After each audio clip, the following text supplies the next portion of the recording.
back to my channel. Today we're just going to be going over some of the questions you guys have asked me. I did a poll on Instagram. If you don't follow me on Instagram, make sure you do follow me. I'm going to link it in the description below so that you guys can have some input on next video content and you guys can interact with me and let me know what you guys want to see. So today we're just going to be going over some of the questions you guys have asked me because you guys voted for a Q&A, so here we go. So I'm just going to jump right in and I'm going to start with the first question. So the first question I got was, which is your favorite animal? I don't really know if the person asking the question is referencing to my favorite animal in my room or just my favorite animal in general.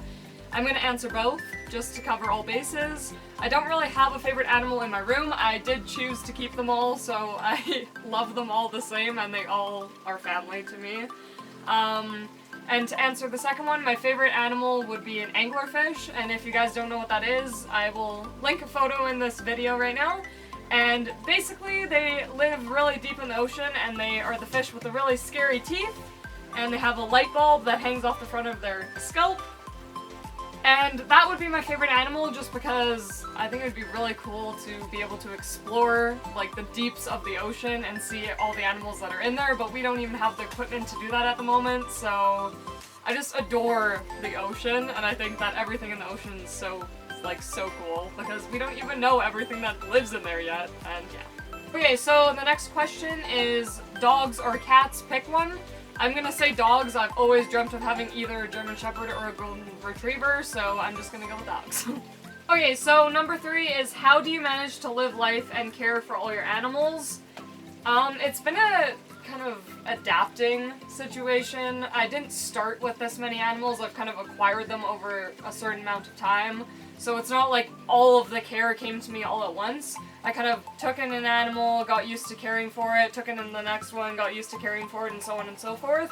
But caring for animals is a lot of work, and it probably takes about 2 hours of my time every day, so it's definitely a lifestyle, and I wouldn't recommend it to you if you don't have any interest in it. So I've kind of learned to almost live my life based around caring for animals. All my friends will be like, oh hey, we're meeting here at this time, and I'll be like, nope, sorry, I gotta go home and change my fish tank, or like feed my bearded dragons, feed my blue-tongued skink and stuff like that. So I kind of sacrifice parts of my life to care for them, and I don't really have a problem with that because I love them so much, but it's definitely a lifestyle.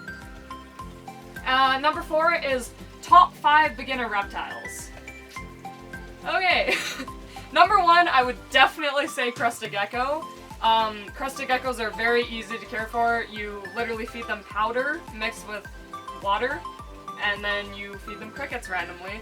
They're very simple. Other than humidity, you must get humidity correctly, so if you miss them 2 times a day, you're good, pretty much, and you feed them. Awesome. Moving on. I'd say number 2 would be a leopard gecko. They are normally recommended to a lot of beginners, and basically you just feed them insects. They're insectivores, so crickets, mealworms, superworms, stuff like that, and it's pretty simple, pretty straightforward.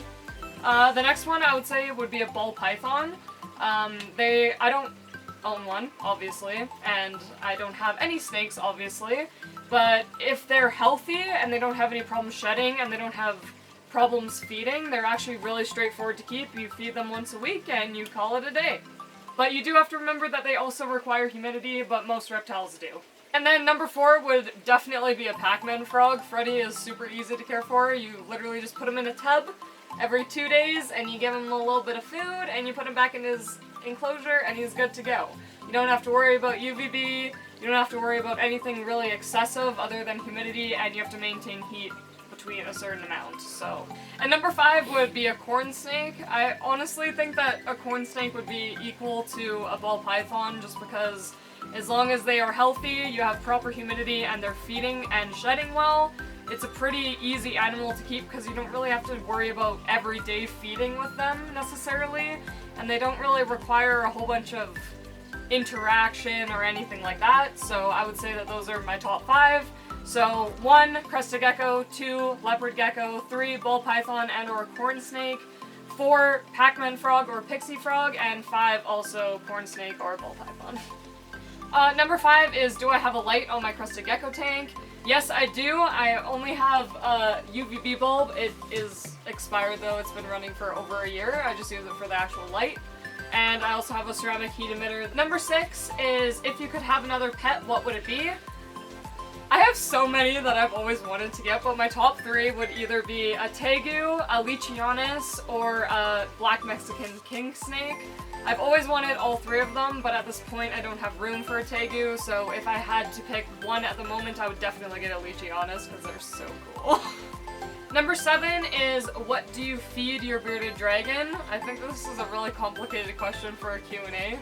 So I'm just going to keep it very simple and I'm going to say bugs and vegetables because I'm going to make another video about bearded dragon care guide eventually, so stay tuned for that. Number 8 is, do you breed insects? The answer is yes, because I made a video about it, so joke's on you. So number 9 is, how does the filtration system in your fish tank work? So pretty much when, like in a sump system, when the tank gets to a certain point, you have an overflow.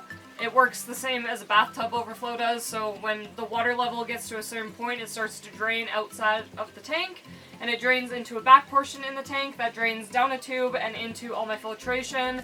It goes through sponges first, and then through the biological media, and then I also have plants in the refugium, so it goes through mechanical, biological, and chemical filtration, and then it's reversed back into the tank through a pump, and it continues to cycle and cycle in a circle pretty much. I'm also going to be making another video on fish, my whole fish tank, and how the whole system actually works, but that's just kind of a vague answer. So number 10 is, how many goldfish do you have and what type? I have 9. I have 2 Ryukins, 1 pearl scale, 1 telescope, 1 Oranda, and 4 fantails. Number 11 is, biggest mistake you see with bearded dragon care. UVB bulb. A coil UVB bulb is not sufficient for a bearded dragon, and you see metabolic bone disease in bearded dragons so often because people are like, what do you mean? I have a UVB bulb on there. And I'm like, okay, what kind do you got? And they're like, oh, you know, like a coil. It's not sufficient. Please, please, please, please, please get a tube UVB bulb if you have a bearded dragon. Okay, end of discussion. Number 12. Do you have any plans to get any more animals? Yes, I have so many plans to get so many more animals. I have so many animals that I actually want. I want a flower horn so bad. I don't know if you guys know what that is, but it's basically a cichlid that has been cross, like, I was gonna say cross-contaminated. Okay, so basically they get crossbred, and it creates like a super aggressive fish, and you pretty much have to keep them all alone, and by pretty much I mean you literally have to keep them all by themselves because they will eat anything. If you go on YouTube and you search up flower horn versus piranha, the flower horn actually wins. Okay, so now we're gonna move into the non-animal related questions. I'm actually surprised I got as many as I did, but some of them are really strange. So we're just gonna jump right into them. Number 1 is, why did you start a YouTube channel? The reason that I actually did start my YouTube channel is so that I could create a platform for myself where I could share my love for animals with people of the same interest.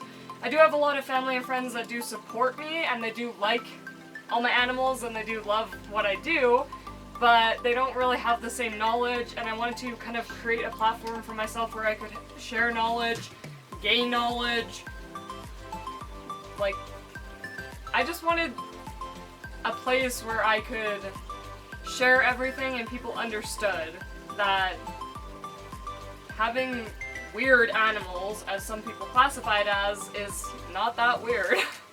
And then number 2 is, where do I live? And I don't really know why you would ask me this, because why would I tell you where I actually live? It's kind of weird. Hello, we're on the internet right now. Anyways, I live in Canada, so you can go looking all around Canada if you are trying to find me. Number 3 is, what do you do in your free time when you're not looking after animals? I spend a lot of time outside. I do a lot of hiking and a lot of camping during the summer. I do live really close to the mountains, so it's really easily accessible to me, so whenever I get free time after I'm done looking after my animals, I'll go for like 4-hour drives, and I just enjoy being outside and enjoying my environment. During the summer, you will literally find me camping. Camping. How old are you? I am 21 years old.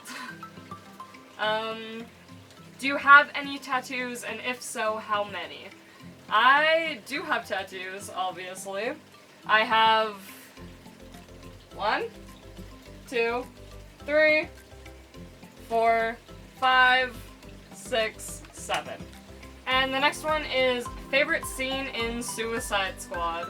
I actually haven't seen that movie in a very long time, and reading this question actually inspired me to rewatch the entire film, but I didn't do it before I made the video, so I'm just gonna work off of my brain power and try and remember my favorite scene.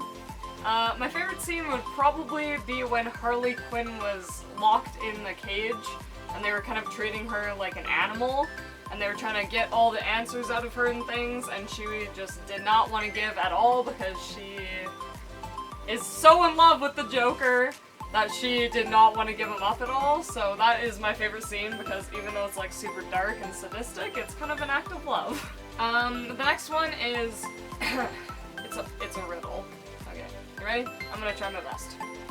How much would a woodchuck chuck if a woodchuck could chuck wood? And then the answer is as much as a woodchuck could if a woodchuck could chuck wood, because woodchucks can't chuck wood. Okay, that's not really a question, but I still did my best. The next one is, did you know it's illegal in California to eat and or peel an orange in the bathtub?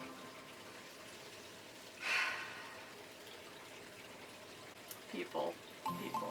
So the last and final question for today is, do I have a job outside of caring for animals? And normally the answer would be yes, but because of coronavirus, half of Canada has been laid off, so I am one of the half of Canada, which kind of sucks. But before I was laid off, I was an oh my god. So before I was laid off, I was an automotive detailer, which means I did used car details, customer details, as well as I applied 3M, rust protection, undercoat, paint protection, and all of the above. It was a really...